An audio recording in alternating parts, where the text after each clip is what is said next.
Start. सभापति महोदय, सदन में आज शिक्षा जैसे महत्वपूर्ण विषय पर बहस हो रही है।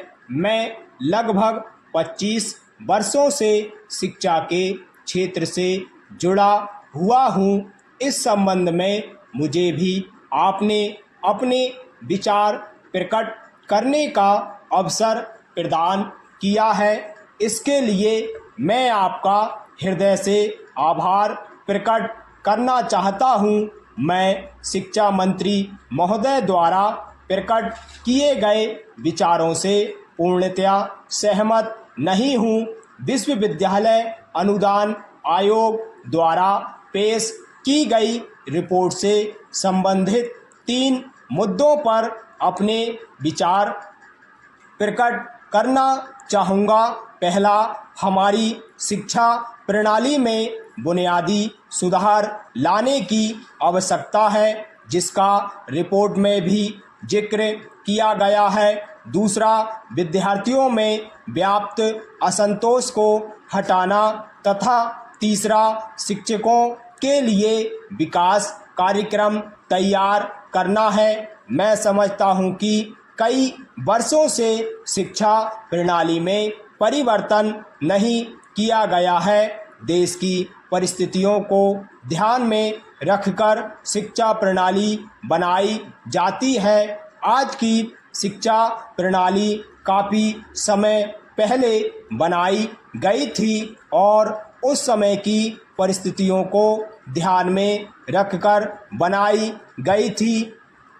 देश की उन्नति के लिए आज जिन साधनों की आवश्यकता है, उसी आधार पर आज शिक्षा प्रणाली बनाई जानी चाहिए। मैं अनुभव करता हूं कि हमें अपने शिक्षा के पाठ्यक्रमों में आमूलचूल परिवर्तन करना होगा तथा हमें अपनी शिक्षण पद्धति में भी परिवर्तन करना होगा।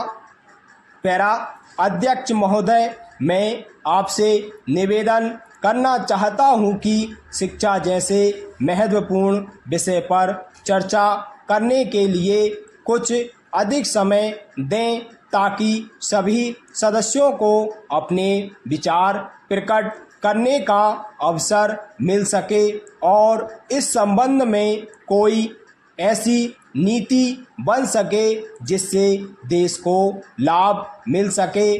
मैं सुझाव देना चाहता हूं कि सबसे पहले बुनियादी शिक्षा प्रणाली में परिवर्तन किया जाए। पाठ्यक्रम में परिवर्तन करने के लिए शिक्षा से जुड़े व्यक्तियों को लिया जाए, जिनका इस क्षेत्र में पर्याप्त अनुभव हो। जब तक अनुभवी व्यक्तियों को शिक्षा प्रणाली में परिवर्तन करने के लिए नहीं चुना जाएगा, कोई ठोस परिवर्तन शिक्षा में नहीं हो पाएगा। हमारे मंत्री महोदय जब जिले या प्रांत का दौरा करने जाते हैं तो रेस्ट हाउस में जाकर ठहरते हैं। देहातों में जाएं तो उनको असली हालत का पता चले, लेकिन वे रेस्ट हाउस में जाकर ठहरते हैं ताकि उनको कहीं लू ना लग जाए।